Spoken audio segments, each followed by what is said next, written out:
This is NDTV.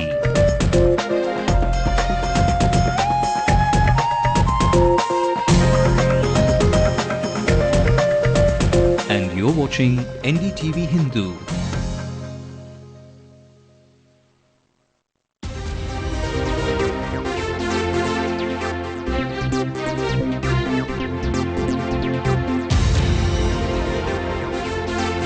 Hello and welcome to Headlines Now on Ndtv-Hindu. I'm Ramanathan bringing you the top stories of the day. So with the big AIADMK rally in Alagiri's backyard, Madurai tomorrow and the party completing 39 years today, the party men are upbeat. Shabir Ahmed will give us a roundup of that. Senior journalist R.K. Radhakrishnan of The Hindu is also joining us for an analysis today on that story. And Minal Shah will get us the latest on the long drawn ongoing NLC strike. So before we bring up all that, the top stories.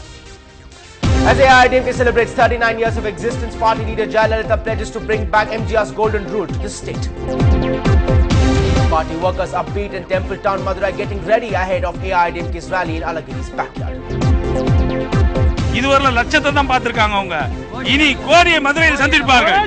The NLC drama refuses to die down as angry unions call for a Bandh. Sources say opposition MPs will soon meet the Prime Minister seeking a solution. The 10-day-long Navratri festival comes to an end today. Devotees' kids look to a new beginning. And we bring you Bollywood glam girl Mallika Sherawat in her new Nagin avatar. A quick look also at the stories making national headlines.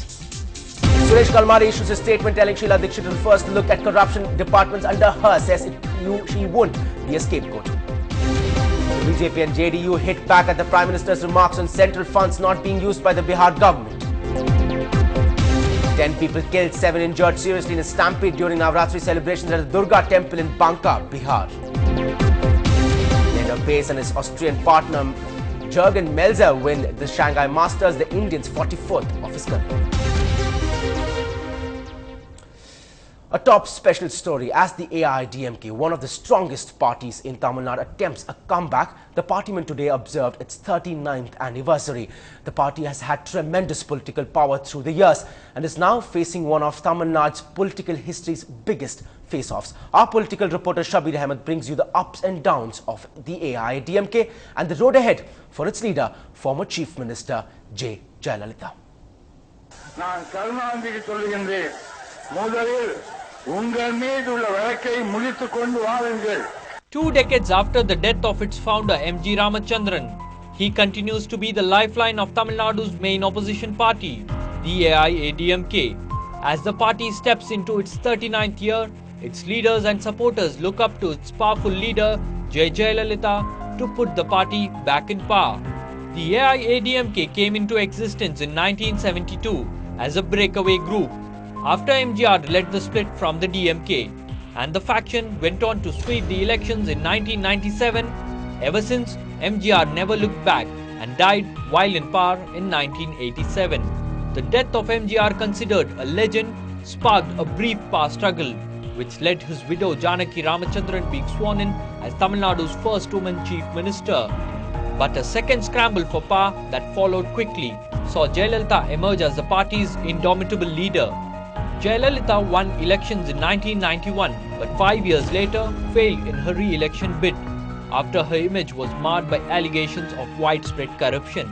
The massive slide in popularity for the AIADMK began in 2004, when it saw a crushing defeat in general elections. And in 2006, Jayalalitha was knocked out of power in the state.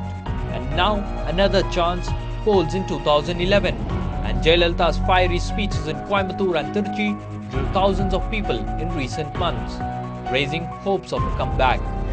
The AIADMK's 39th anniversary comes on the eve of another major rally in the heartland of her political arch rivals, which anonymous letters have threatened to blow up when it takes place in Madurai. In Chennai, Shabir Ahmed for NDTV-Hindu. And even as the party went past another year, all eyes are on that big Madurai rally tomorrow. In the run-up to this rally over the last few weeks, Jayalalitha has received 17 death threat letters, and this has indeed reflected in the security arrangements put in place ahead of the rally. Tight security is in place right from the airport to the meeting venue for the AIADMK leader, who is in the Z+ security category. Cutouts and digital banners are up around the temple town as well as the city. Temples, schools in and around Madurai have chosen to declare a holiday tomorrow, anticipating traffic diversions. Party workers have booked buses and vans to reach Madurai to take part in the rally from across the state.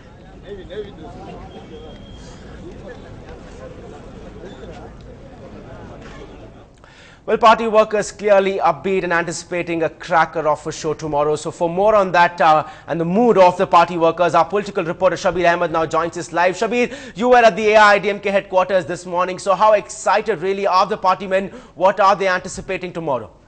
Well, the party workers are extremely excited, Ram. In fact, today was a big day for almost all the party cadres in the AIADMK, and it was quite clear that they were celebrating their party's 39th anniversary, but the focus was on Madurai. Each and every one was discussing when to reach Madurai and what will be there in store from Jayalalitha. That is what the question was doing rounds in almost all the areas in Tamil Nadu. In fact, many of them have started for Madurai, and in fact Jayalalitha was very particular about party workers reaching there. In fact, today what we have been told by some of our party sources that in fact she scolded some of the members, some of the top functionaries of the AIADMK for not being there at Madurai. So that is quite clear. Jayalalitha wants the entire AIADMK machinery to be there, and also we have been told by our sources that nearly people are rushing towards Madurai, Ram. Right, Shabir, thanks for joining us and giving us that roundup of the mood of the party workers ahead of that big rally tomorrow. Thanks for joining us. We also have with us today joining R.K. Radhakrishnan, a senior journalist and a deputy editor with The Hindu. He is with us on the show as well. Thank you for joining us, someone who knows politics in Tamil Nadu like the back of his hand and understands the pulse involved here. Thank you for joining us. My first question, 39 years of the AIADMK, do you think the party has significantly changed since its inception? Absolutely. The party was formed because Mr. M.G. Ramachandran could not agree with one particular decision that Mr. Karunanidhi took way back in 1972, and from then on the party has changed tack so many times. It is now embracing God like no other party, no other Dravidian party does. It has gone back on most of the promises. Anna is there just for his name. Now the most significant mistake that the AIADMK ever did was under Jayalalitha, when she decided to withdraw support to the Congress way back when the Congress was a minority government at the center. I think that is where the AIADMK went wrong, and ever since they have not had a representation in the cabinet in Delhi at all. So ever since it has been downhill for the AIADMK, they could not be part of any setup at the center. And the state also, they have not been part of anything, any scheme of things from the time that Mr. Karunanidhi has come to power in 2006. Right. So we can see the general decline of the party without being in power, and the DMK being in power, and essentially all the leaders from the AIADMK, or most of the leaders, or the second line, literally vanishing from the AIADMK camp and moving on to the DMK camp. This is a very, very, very crucial time for the AIADMK. What it does in the coming days, in the next 4 to 6 months, will decide if this party is going to exist or if it is going to be written in the footnotes of history as yet another party which failed to make the grade. Right, Mr. Radhakrishnan, interesting that you mentioned the Congress and the elections which are up ahead, with the Congress also trying to gain a footing of its own. How important do you think these elections are for the Dravidian parties in particular, the DMK and the AIADMK and other Dravidian parties? I believe that the 2011 general elections to the assembly is going to be the most crucial election ever fought after the 1969 elections in which the DMK came to power. I believe that the Dravidian parties first came to power in 1969 through the ballot, and now it's a very critical time for either of the Dravidian parties. If the DMK loses the 2011 elections, it is going to wait a very, very, very long time before it comes back to power. If the AIADMK loses this election, I think the party is over for Jayalalitha and her men. She and her party would rather wind up and go back to doing some other business with their lives.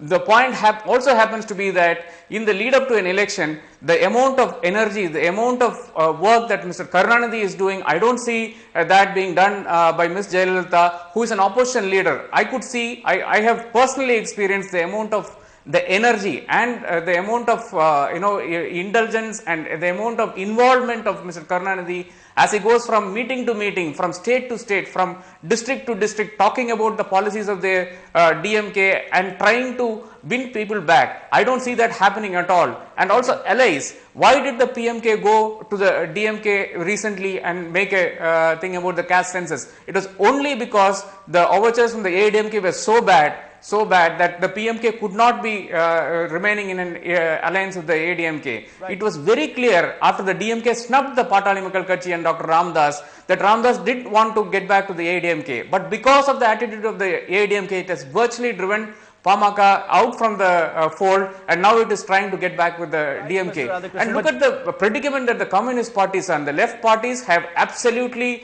no clue as to what to do at this point of time because of Jayalalitha's overtures to the Congress. Now, you have two good allies. You have the CPI, you have the CPIM with you, and you can easily sew up an alliance with Mr. Vijaykanth. But unfortunately, this is not being done on the part of the ADMK. Right, Mr. Radhakrishnan. But one final question. Speaking of tomorrow's rally, there's a lot of talk that it will be a major embarrassment for Aragiri and the DMK if Jayalalitha does manage to pull a huge crowd and make it a success. What do you think? And do you think the DMK and Kalanga himself perhaps are jittery ahead of the big rally tomorrow? I don't think that's a fact, because any political party, if the Congress managed such huge crowds in Tiruchi, how do you think that is possible? The thing is that the Congress does not have that kind of numbers to pull that kind of a crowd into Tiruchi, but Congress manages that. Any political party, the DPI, Tirumamalavan manages such huge crowds. Patali Makkal Katchi manages the huge crowds. The point to be noted here is that crowds will come as long as you treat the crowds well, you treat the crowds with respect and with dignity. The crowds will come anywhere. I think the ADMK finally has an organization in place which at least can do public meetings. I am very happy with this, because now the DMK will be forced to retort. Now the thing is that a public meeting of this nature will give a huge boost to the party, especially in the southern districts, and it is very, very essential because southern districts are supposed to be the strongholds of the ADMK. Right, Mr. Radhakrishnan, thank you a lot for joining us. A very clear and cut analysis there, and as you put it, crowds might not be the real measure of how successful that rally is. We'll of course have to wait and watch what happens at Madurai tomorrow. Thank you for joining us on Headlines Now. Time for a quick break, but up ahead after the short break, the battle is now between Suresh Kalmadi and Chirag Dixit over the corruption allegations in the Commonwealth Games.